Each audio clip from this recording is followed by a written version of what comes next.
So guys দেখো মাংস এনেছি, মাংস করব এবারে। এখন জল দিয়ে ধোয়া হয়ে গেছে, এবারে গরম জল দিয়ে আমরা যেরকম ধুই সেরকম ধুচ্ছি, যেহেতু গরম জল দিয়ে ধুলে একটু আমার মায়ের মন শান্তি হয়। আর ভালো হোক আর খারাপ হোক ধুয়ে নিই আমরা একটু। আর এখানে মাংসও কিন্তু খুবই কম, এখানে আমার জন্যই, আর মা হয়তো 1 পিস 2 পিস ভাগ বসাবে, সেটা কোনো ব্যাপার নয়। তো এখন চলো এটাকে ধুয়ে পড়ে আমি, আর মা অত ভালোবাসে না মাংসটা। তো চলো যেতে যেতে দেখা যাচ্ছে। পেঁয়াজ চলি গেল, পুরোটা দিয়ে দেবো। হ্যাঁ হ্যাঁ, নুন নুন সব না ওখানে কি কি আছে? আদা আর আছে, আদা নুন দেওয়া আছে, হ্যাঁ লবণ দেওয়া আছে। হ্যাঁ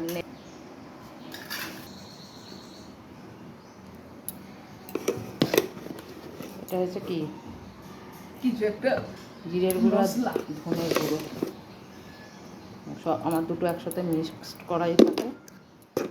চলো, এটা হচ্ছে আমি নুনের মতো এরকম ভাবে হালকা কেটে নিই, যেটা আমার ভালো লাগে।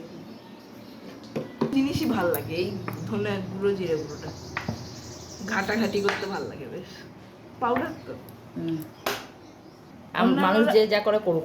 অন্যান্য শোনো না, অন্যান্যরা কি করে যত তাড়াতাড়ি পারে কাজটা সারে নেওয়া, আমি এটাকে কি করবো, এই একটি নেবো, যে যেভাবে পারে করে গোটাবো। আমরা আমরা মাংস রান্নাও করতে জানি না, খেতেও জানি না, ব্যাস। এটা চলো চলো চলো মাখো। ইয়া ইয়া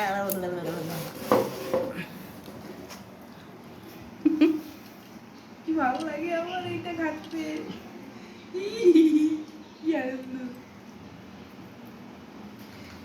পেঁয়াজগুলোকে কলি করে নিতাম, বেটে নিলাম পেঁয়াজগুলোকে, ফেঁচক ফেঁচক করে মাখতে হবে, নাহলে কি বলতো হলুদের কাঁচা গন্ধ না সরতে যায়। তখন তো হলুদ দিয়ে তুই রান্না করতে পারিস? যেরকম রান্না করবো সেরকমই খাবা, 1 পিস খাবা, অত কথা বলবা না। 4টার আগে আমি রান্না করবো আজকে। হ্যাঁ 4টার আগে রান্না। আর সব আমি লেগ পিস এনেছি, আর এরকম মাংসের পিস এনেছি থলথলে। আর আমার এই একটি প্রিয় জিনিস মুরগির ড্যাশ। আলু এইখানে কাটা হয়ে গেছে, ভাজা হয়ে গেছে আলু।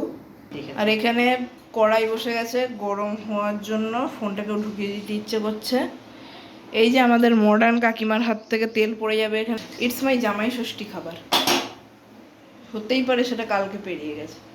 এই যে আমাদের কুচুটি বৌদি তেল দিয়ে দিয়েছে কুড়াইতে, এইরকম নামগুলো বললে। হ্যাঁ দিচ্ছে মাংস,